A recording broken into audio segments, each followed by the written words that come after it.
આજે આપણે જીપીએસસી દ્વારા લેવાયેલું જીઓ હાઇડ્રોલોજીસ્ટ ક્લાસ 1 નું પેપર જે 20/3/2024 ના દિવસે લેવાયું આ પેપરના બંધારણના પ્રશ્નોની ચર્ચા કરીશું। પહેલો સૌથી મસ્ત મજાનો ક્વેશ્ચન છે કે ભારતના બંધારણની પ્રસ્તાવનામાં સમાજવાદ અને બિન સાંપ્રદાયિક શબ્દો કયા બંધારણીય સુધારાથી ઉમેરાયા? પ્રસ્તાવના એટલે આમુખ, અને આમુખમાં માત્ર એક જ સુધારો થયો છે, 42મો સુધારો, અને 42મા સુધારામાં 3 શબ્દો ઉમેરાયા છે, સમાજવાદ, બિન સાંપ્રદાયિક અને અખંડિતતા। તો 42મો સુધારો આવશે અને આ જે છે વર્ષ તમને પૂછે તો 1976 આવશે। બીજી ખાસ બાબત તમને ક્યારેક એવું પણ પૂછે કે 42મો સુધારો કયા સમિતિના ભલામણથી આવ્યો છે, તો સરદાર સ્વર્ણસિંહ સમિતિ આવશે। મૂળભૂત ફરજો પણ આમાં જ ઉમેરાઈ હતી, એમાં જ પણ એ સેમ સમિતિ આવશે। તો આ ક્વેશ્ચનનો આન્સર શું આવશે? 42મો બંધારણીય સુધારો 1976। ભારતીય બંધારણ મુજબ નીચેનામાંથી કઈ મૂળભૂત ફરજો છે? બંધારણને માન આપવું, દરેકને કામ આપવું, આપણી સહિયારી સંસ્કૃતિના સમૃદ્ધ વારસાને જાળવવું, કે રાષ્ટ્રધ્વજ અને રાષ્ટ્રગીતને માન આપવું? આપણે બધા જાણીએ છીએ કે બંધારણને માન આપવું હોય, સંસ્કૃતિના વારસાને જાળવવાની વાત હોય, રાષ્ટ્રધ્વજ અને રાષ્ટ્રગીતને માન આપવાની વાત હોય, તો આ બધી આપણી ફરજો છે। પરંતુ દરેકને કામ પૂરું પાડવું આવી કોઈ ફરજ છે નહીં। અને બીજું કે દરેકને કામ પૂરું પાડવું આવી ફરજ હોય તો પણ કોની હોય? સરકારની હોય ને। એટલા માટે આ જે છે કામનો અધિકાર એ તમને નાગરિકોને આપવામાં આવ્યો છે ડીપીએસપીની અંદર, ભાગ નંબર 4માં આર્ટિકલ 41 ની અંદર। અને એ પણ કોને? રાજ્યને જવાબદારી આપી છે, ને એ પણ ફરજિયાત તો નથી। એટલા માટે અહીંયા શું આવશે કે પહેલું, ત્રીજું અને ચોથું આવશે। તો પહેલું, ત્રીજું અને ચોથું ઓપ્શન નંબર ડી જે છે આપણો સાચો જવાબ બને છે। તો ટોટલ કેટલી ફરજો છે આપણી? કમેન્ટ કરો। સરસ મજાનો ક્વેશ્ચન છે કે 1947માં ભારતની સ્વતંત્રતા બાદ સૌરાષ્ટ્ર અને કચ્છ સિવાયનું સમગ્ર ગુજરાત મુંબઈ રાજ્યનો ભાગ બન્યું, અને 1 મે 1960ના રોજ મુંબઈ રાજ્યનું મહારાષ્ટ્ર અને ગુજરાત રાજ્યમાં વિભાજન થયું। હવે આપણે જાણીએ જ્યારે ભારત આઝાદ થયું ને ત્યારે આપણી પાસે આ પ્રકારે ગુજરાત 3 ભાગમાં વહેંચાયેલું હતું। એક તો જે છે જે મુખ્ય ભાગ તળ ગુજરાત જેને બોલીએ છીએ, એક આપણો સૌરાષ્ટ્રનો ભાગ, અને એક જે છે કચ્છનો ભાગ। તો જે કચ્છનો ભાગ હતું અને સૌરાષ્ટ્ર હતું, સૌરાષ્ટ્રને આપણે બ વર્ગનું રાજ્ય બનાવ્યું, કચ્છને આપણે ક વર્ગનું રાજ્ય બનાવ્યું। જ્યારે જે મુંબઈ રાજ્ય હતું એની અંદર બાકીનો જે ભાગ જે છે અ વર્ગમાં મુંબઈ રાજ્યમાં ઉમેરાયો। આગળ જતા 1956ની અંદર દ્વિભાષી મુંબઈ રાજ્ય બન્યું, તો સૌરાષ્ટ્રને જે છે કચ્છ એ પણ મુંબઈ રાજ્યમાં ભેળવાઈ ગયા। અને 1960ની અંદર 1960માં જ્યારે મુંબઈ રાજ્યનું મહારાષ્ટ્ર અને ગુજરાતમાં વિભાજન થયું ત્યારે જે છે આપણું આ મુખ્ય ગુજરાત રાજ્યની સ્થાપના થઈ છે। તો અહીંયા જુઓ કે 1947માં સૌરાષ્ટ્ર અને કચ્છ સિવાયનો ભાગ મુંબઈ રાજ્યનો ભાગ બન્યું, બિલકુલ સાચું છે। અને 1 મે 1960ના રોજ મુંબઈ રાજ્યનું મહારાષ્ટ્ર અને ગુજરાતમાં વિભાજન થયું, એ પણ જે છે બિલકુલ સાચું છે। તો અહીંયા આપેલા જે છે બંને બે વિધાનો બિલકુલ સાચા છે, 1 અને 2 બંને સાચા છે। ઇન્ટરેસ્ટિંગ ક્વેશ્ચન છે કે ભારતના રાષ્ટ્રપતિની ચૂંટણીની પ્રક્રિયા આપણે ક્યાંથી લીધેલી છે? તો ખરેખર તો આપણે આવું ભણીએ છીએ કે ભાઈ જે રાષ્ટ્રપતિની ચૂંટણીની પ્રક્રિયા જે છે આપણે આયર્લેન્ડથી લાયા છે। આનો મતલબ ના ઇંગ્લેન્ડ આવશે, ના કેનેડા આવશે, ના આપણું અમેરિકા આવશે, પણ અહીંયા ક્વેશ્ચનમાં શું લખ્યું છે? મૌલિક છે, બીજું કોઈ બંધારણ સમાન પ્રક્રિયા ધરાવતું નથી। પણ ખરેખર તો આપણે આ વસ્તુ ક્યાંથી લાયા છે? આયર્લેન્ડમાંથી લાયા છે। હા, આપણા અમુક અંશો જે છે રાષ્ટ્રપતિના ઇલેક્શનમાં થોડા અલગ છે, પણ આખી પ્રક્રિયા આપણે ચૂંટણીની પ્રક્રિયા ક્યાંથી લીધી છે? આયર્લેન્ડમાંથી લીધેલી છે। તો આ જે છે ક્વેશ્ચન ખરેખર સુધારવો જોઈએ, પણ આ ક્વેશ્ચનનો જવાબ આ આપેલો છે। ભારતના ઉપરાષ્ટ્રપતિ હોદ્દા પરથી દૂર થઈ શકે? કેવી રીતે દૂર થઈ શકે? તો આપણે ભારતના જે ઉપરાષ્ટ્રપતિ છે એ રાજ્યસભાના ચેરમેન છે, અને રાજ્યસભાના ચેરમેનને દૂર કરવા હોય તો રાજ્યસભામાંથી સૌથી પહેલા ઠરાવ લાવવો પડે, એ ઠરાવ પાસ થાય પછી એને લોકસભામાં લઈ જવો પડે, અને લોકસભા સાદી બહુમતીને પાસ કરે। તો રાજ્યસભાની અંદર કઈ બહુમતી જોઈએ? તો ત્યાં આપણે એવું બોલીએ છીએ ઇફેક્ટિવ, પ્રભાવી બહુમતી જોઈએ। એટલે કે ત્યાં આપણે ટોટલ માઇનસ શું કરીએ છીએ? ફક્ત વેકેન્સી બાદ કરીએ છીએ। એનો મતલબ કે જે લોકો ગેરહાજર છે એમની પણ ગણતરી કરવામાં આવે। એટલા માટે અહીંયા જે છે પહેલા સૌથી પહેલા રાજ્યસભાનો ઠરાવ પસાર કરવાનો, અને પછી લોકસભા જે છે એને સાદી બહુમતીથી ટેકાથી પાસ કરે। છેલ્લે શું લખ્યું છે? 2/3 બહુમતી લખ્યું છે, અને લોકસભાનો ઠરાવ પસાર થાય અને પછી સાદી બહુમતી રાજ્યસભામાં, તો બિલકુલ ખોટું છે। રાજ્યસભા લોકસભા બંનેમાં 2/3 તો આ પણ ખોટું છે, અને મહાભિયોગ જે છે સાદી બહુમતી રાજ્યસભા એ પણ ખોટું છે। રાજ્યસભામાં જે છે ઇફેક્ટિવ મેજોરિટી જોઈએ, અને લોકસભાની અંદર સાદી બહુમતી જોઈએ। ઓપ્શન નંબર એ જે છે આપણો સાચો જવાબ બને છે, ઓપ્શન નંબર એ। રાજ્ય જાહેર સેવા આયોગના ખર્ચ ખાલી જગ્યા છે સંબંધિત રાજ્ય સરકારના અંદાજપત્રમાં આવે, કેન્દ્ર સરકારના અંદાજપત્રમાં, ભારતના એકીકૃત ભંડોળમાંથી વસૂલવામાં આવે, કે રાજ્યના એકીકૃત ભંડોળમાં વસૂલવામાં આવે? હવે જો ઘણી બધી બંધારણમાં એવી સંસ્થાઓ હોય જેમ કે યુપીએસસી છે, સ્ટેટ પીએસસી છે, આવી બધી સંસ્થાઓને આપણે સ્વતંત્ર બનાવી છે।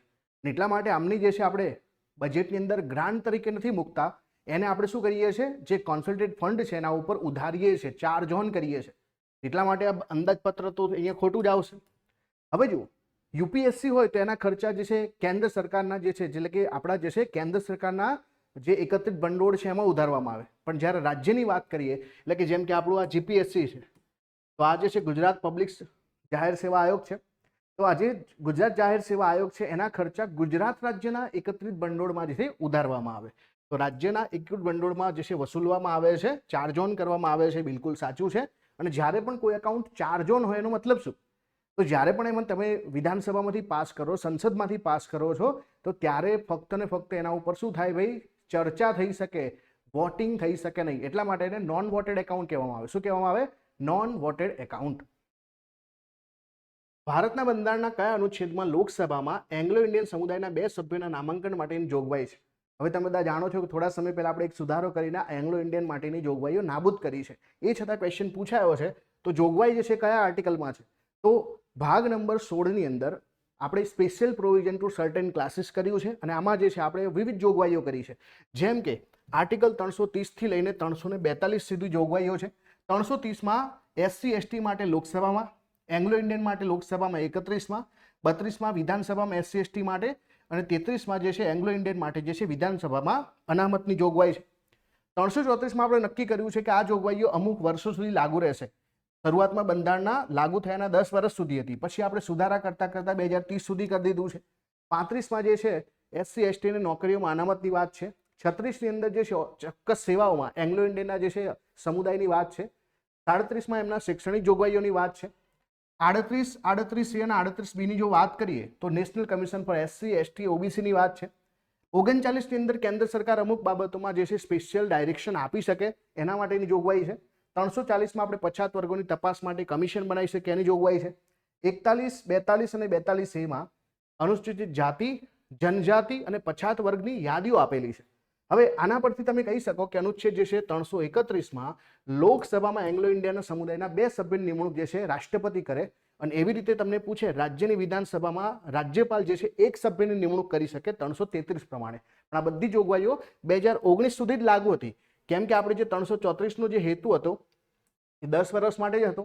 પણ આપણે શું કર્યું, અહીંયા જે છે 8મો સુધારો કરી 20 વર્ષ કર્યું, 23મો સુધારો કરી 30 કર્યું, 45મો સુધારો કરી 40 કર્યું, 62મો સુધારો કરી અને 50 વર્ષ સુધી, 79, 60, 95મો 70 અને લાસ્ટમાં 104મો સુધારો 2019માં કરી અને 80 વર્ષ સુધી આપણે લંબાઈ છે. પરંતુ આમાં એંગ્લો ઇન્ડિયનની જોગવાઈઓને રદ કરી દીધી છે, એને ત્યાંની ત્યાં સ્થગિત કરી દીધી છે. આગળ આપણે જે કોન્સેપ્ટ ભણ્યા એ પ્રમાણે તમારા આન્સર આપવાનો છે કે ભારતના બંધારણમાં અનુચ્છેદ 333 હેઠળ રાજ્યના રાજ્યપાલ એંગ્લો ઇન્ડિયન સમુદાયના કેટલા સભ્યની નિમણૂક કરી શકે? હવે તો ના કરી શકે, 2019 સુધી જ કરી શકતા હતા, પણ રાજ્યપાલ છે વિધાનસભામાં કરવાના છે તો 1 સભ્યની નિમણૂક કરી શકે. કેટલા? 1 સભ્યની નિમણૂક. અહીંયા જે છે આર્ટિકલ 333ની વાત છે. જો 331માં હોય, 331માં લોકસભામાં આપણા રાષ્ટ્રપતિ 2 સભ્યની નિમણૂક કરી શકતા હતા, જ્યારે વિધાનસભામાં ગવર્નર 1 સભ્ય એંગ્લો ઇન્ડિયનના 1 સભ્યની નામાંકિત કરી શકે છે, પણ હવે નથી કરી શકતા. 2019 સુધી જ કરે. 104માં સુધારામાં આપણે આ જોગવાઈ રદ કરી દીધી છે. મૂળભૂત ફરજોના સંદર્ભે કયું સાચું નથી? એ બંધારણીય પદ્ધતિ દ્વારા પ્રેરિત કરી શકાય? હા ભાઈ, કરી શકાય. નાગરિકો પર ફરજિયાત પડે છે? હા, બરાબર. સંદિગ્ધ કાયદાઓને અર્થઘટન માટે તેનો ઉપયોગ કરી શકાય? હા, કરી શકાય. તે રીટ દ્વારા લાદી શકાય? આ ખોટું છે.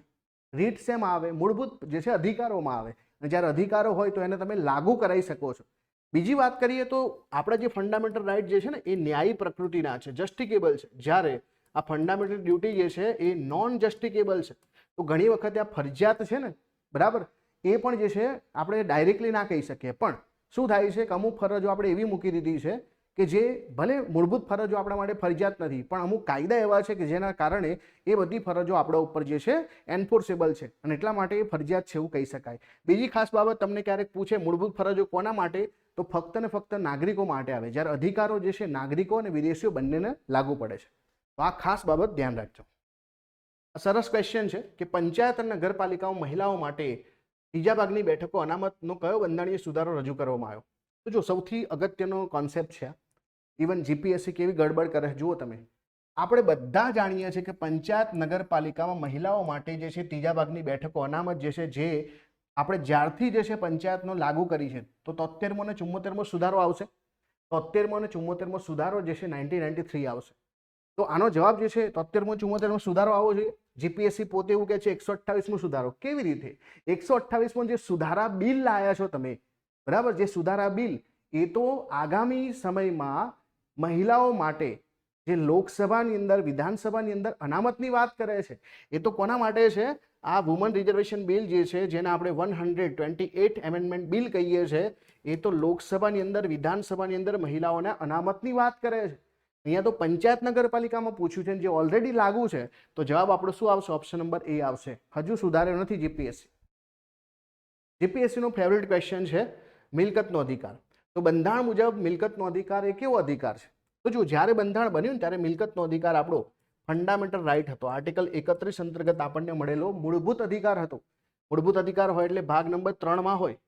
પરંતુ પાછળથી આપણે 44માં સુધારામાં 1978માં આ જે છે બાબતને આર્ટિકલ 31ને રદ કરી એને આપણે આર્ટિકલ 300A ની અંદર લઈ આવ્યા. એનો મતલબ હજુ પણ આ આપણા બંધારણમાં તો છે જ, અને એટલા માટે આ કેવો અધિકાર છે ભાઈ? બંધારણીય અધિકાર છે, મૂળભૂત અધિકાર નથી. અને એટલા માટે ઓપ્શન નંબર જે છે બી આપણો સાચો જવાબ છે. બંધારણીય અધિકાર છે પરંતુ ફંડામેન્ટલ રાઇટ મૂળભૂત અધિકાર નથી. નાણામંત્રી નિર્મલાબેન સીતારામને અત્યાર સુધી કેટલી વખત કેન્દ્રીય અંદાજપત્ર રજૂ કર્યા છે? તો જો તમને એવું પૂછે કે અત્યાર સુધી કેટલી વખત કર્યા છે, તો લેટેસ્ટ આંકડો છે કે ભાઈ હવે જે છે એમણે સતત 8 વખત જે છે અંદાજપત્ર રજૂ કર્યા છે. કેટલી વખત? સતત 8 વખત રજૂ કર્યા છે. બીજો ક્વેશ્ચન બજેટને લગતો છે કે પ્રજાસત્તાક ભારતનું પ્રથમ કેન્દ્રીય બજેટ કયા વર્ષમાં રજૂ કરવામાં આવ્યું? અહીંયા શબ્દની જે છે મારામારી છે. અહીંયા લખ્યું છે પ્રજાસત્તાક. જો એવું લખ્યું હોત કે આઝાદ ભારતનું તો આપણે 1947 લખતા, પણ અહીંયા પ્રજાસત્તાક લખ્યું છે એટલે આવશે 1950. તો બંને તમને બાબતો બતાવી દઉં કે 1950ની અંદર જે છે પ્રજાસત્તાક એટલે રિપબ્લિક ભારત, બંધારણ લાગુ થયા પછીનું ભારત, તો ત્યારનું જે છે બજેટ કોણે રજૂ કર્યું હતું? જ્હોન મથાએ રજૂ કર્યું હતું, અને એ પણ જે છે 28 ફેબ્રુઆરી 1950ના દિવસે. જ્યારે તમને પૂછે કે આઝાદ ભારતમાં એટલે 1947માં 26 નવેમ્બર 1947માં પહેલું બજેટ રજૂ કરનાર હતા આર.કે. સન્મુખમ શેટ્ટી. આર.કે. સન્મુખમ શેટ્ટી. તો બંને પ્રકારના ક્વેશ્ચન મેં તમને બતાવી દીધા છે. વચગાળાનું અંદાજપત્ર જેને ઇન્ટ્રીમ બજેટ કહેવામાં આવે છે. આ ઇન્ટ્રીમ બજેટનો મતલબ શું? નવી સરકારનું ગઠન હોય ત્યારે, સરકાર આર્થિક અવરોધોનો સામનો કરતી હોય ત્યારે, ચૂંટણી વર્ષમાં પૂર્ણ બજેટ રજૂ થયું ના હોય, નવા નાણાકીય વર્ષ પહેલા ટૂંકા ગાળા માટે રજૂ કરવામાં આવે. તો જુઓ અહીંયા લખ્યું છે ચૂંટણીના વર્ષમાં પૂર્ણ બજેટ રજૂ થયું ના હોય. એનો મતલબ કે પહેલા બજેટ રજૂ ના થયું હોય પૂર્ણ, અને પછી તમે લાવો તો પછી લાવો એ પૂર્ણ કહેવાશે ને. તો આનો મતલબ તો ઉલટું હોવું જોઈએ. જે પહેલા લાયા છે એને આપણે ઇન્ટ્રીમ કહીએ છીએ.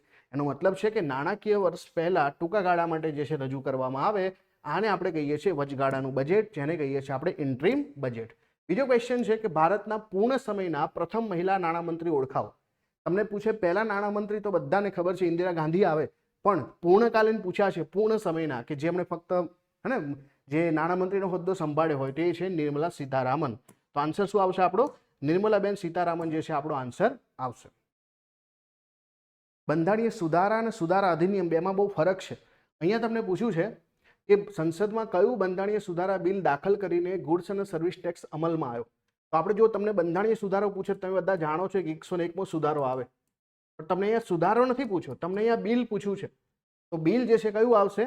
તો બિલ જે છે અહીંયા આવશે 122મું બિલ આવશે. 122માં બંધારણીય સુધારા બિલ 2017-18 દ્વારા આપણે આ કામ કર્યું છે. પણ ખરેખર 122મું બિલ છે ને 2014માં લાવવામાં આવ્યું હતું. ક્યારે? 2014માં લાવવામાં આવ્યું હતું, જેને આપણે જીએસટી તરીકે ઓળખીએ છીએ. આગળ જે છે સંસદ દ્વારા પસાર થયું અને ત્યાર પછી બંધારણનો 101મો સુધારા અધિનિયમ 2016 તરીકે અમલમાં આવ્યું. આ બિલ જીએસટી બિલ કહેવાય છે અને 1 જુલાઈ 2017ના રોજથી આપણે જે છે દેશમાં લાગુ કર્યું છે. બીજો ક્વેશ્ચન અહીંયાથી ખાસ પૂછાય છે જીએસટીને લગતો કે જીએસટી માટે કયા કયા બિલો રજૂ થયા હતા? તો સૌથી પહેલા તો જે છે કેન્દ્ર સરકારના જીએસટી એટલે કે જે સીજીએસટી બિલ આવ્યું, પછી ઇન્ટિગ્રેટેડ એટલે આઈજીએસટી બિલ આવ્યું છે, યુનિયન ટેરિટરી માટેનું જે છે યુટી જીએસટી બિલ આવ્યું છે, અને ત્યાર પછી જે છે જીએસટી કમ્પન્સેશન બિલ જે છે લાવવામાં આવ્યું છે. તો આવી રીતે ટોટલ જે છે 4 બિલ રજૂ થયા હતા. કયા કયા? સેન્ટ્રલ, ઇન્ટિગ્રેટેડ, યુનિયન ટેરિટરી અને ગુડ્સ એન્ડ સર્વિસ ટેક્સ જે છે કમ્પન્સેશન ટુ સ્ટેટ. તો આ 4 બિલો એક સાથે લાવવામાં આવ્યા હતા. કયા વર્ષ સુધીમાં શૂન્ય ઉત્સર્જન ઝીરો એમિશન હાંસલ કરવાનો પ્રતિબદ્ધ છે? તો ભારતની જે તમે પંચામૃત વિશે જાણતા હશો તમને તરત ખબર હશે કે ભાઈ આપણે જે છે નેટ ઝીરો એમિશન્સ કરવાનું છે, શૂન્ય ઉત્સર્જન જે છે એનો ટાર્ગેટ 2070 સુધીનો છે.